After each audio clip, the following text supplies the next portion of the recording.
რა მუხლი არის ხალხო მაინტერესებს უბრალოდ რა მუხლია ამის გამო ადამიანის საყვანა რა მუხლია თუ შეიძლება რომ ამიხსნათ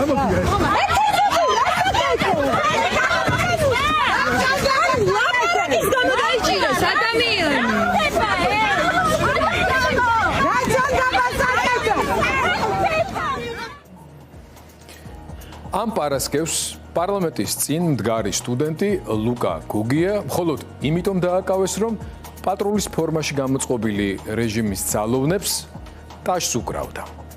ძალიან არ მინდა მათ ეს სახელი უწოდო, მაგრამ როცა პოლიცია მთლიანად იცლება სამართლისა და სამართლიანობისგან, მისი მოქმედება მარტო ძალას ეყრდნობა.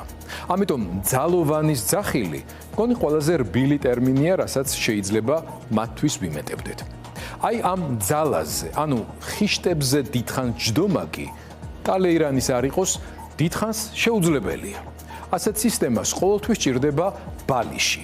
ამპუტირებული სინდისის არა, უფრო სახელისუფლებო საჯდომის ტკივილის შესამსუბუქებლად. და აი აქ იწყება მისი მორჩილი, კმაყოფილი, თუმცა არა აგრესიულ, მდუმარე კლიენტურის და აქტიურ პროტესტს მიღმამყოფი საზოგადოების ნაწილის ჯოჯოხეთი. მათი ლოიალობა, მდუმარება და რეალობის შეუმჩნევლობა და არ მაინტერესებს პოლიტიკა, კისერი უტეხიათ, ჩემი ცხოვრები ვცხოვრობ, აღარ მუშაობს, აღარ გამოდის. რეჟიმისთვის მათი სიჩუმე საკმარისი აღარაა.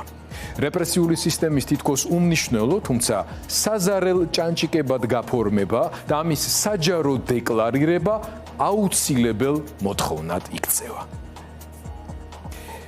ზუსტად ეს არის, რაც მოხდა საზოგადოებრივი მაუწყებლის სამეთვალყურეო საბჭოს ბოლოს ხდომაზე, როცა მისმა წევრებმა არხის ჟურნალისტების და მისი სხვა თანამშრომლების მიმართ გამოძიების, ანუ დევნისთვის ფარცხალაძის რუსული აგენტურული შარდით მონიშნულ პროკურატურას მიმართეს. ახალ ფაზაში გადავედით, რომელსაც საერთაშორისო ორგანიზაციებმა კულტურული დეფინიცია უკვე მოუძებნეს. გასულ კვირას Freedom House-მა საქართველოს ელექტორალური დემოკრატიების სიიდანაც ამოიღო, რაც ავტომატურად ნიშნავს, რომ დემოკრატიასთან ეს სახელიც კი აღარ გვაკავშირებს. ჩვენი ჯერ კიდევ ცოცხალი მეხსიერებიდან გამომდინარე ამ პერიოდს გასული საუკუნის 30-იანი წლების დასმენების, იმდროინდელი ზუსტი ტერმინით დანოსების და რეპრესიების ხანა ეწოდება.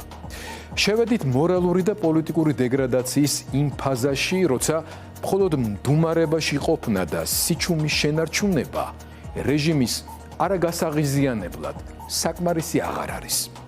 შენ მის ტრაქს ბოდიში საჯდომს ხიშტებზე ჯდომის ტკივილი უნდა შეუმსუბუქო. შენ მას ტაში უნდა დაუკრა, თან ისეთი ტაში, რომელსაც მიიღებენ და შეირგებენ. თუ არა და ადგილსაც დაკარგავ და არასათანადო ტაშისთვის ლუკა გოგუასავით შეიძლება ციხეშიც ამოყო თავი. ამიტომ ტაში ამხანაგებო. ტაში კი არა და ცეცხლი ოლიგარქიას.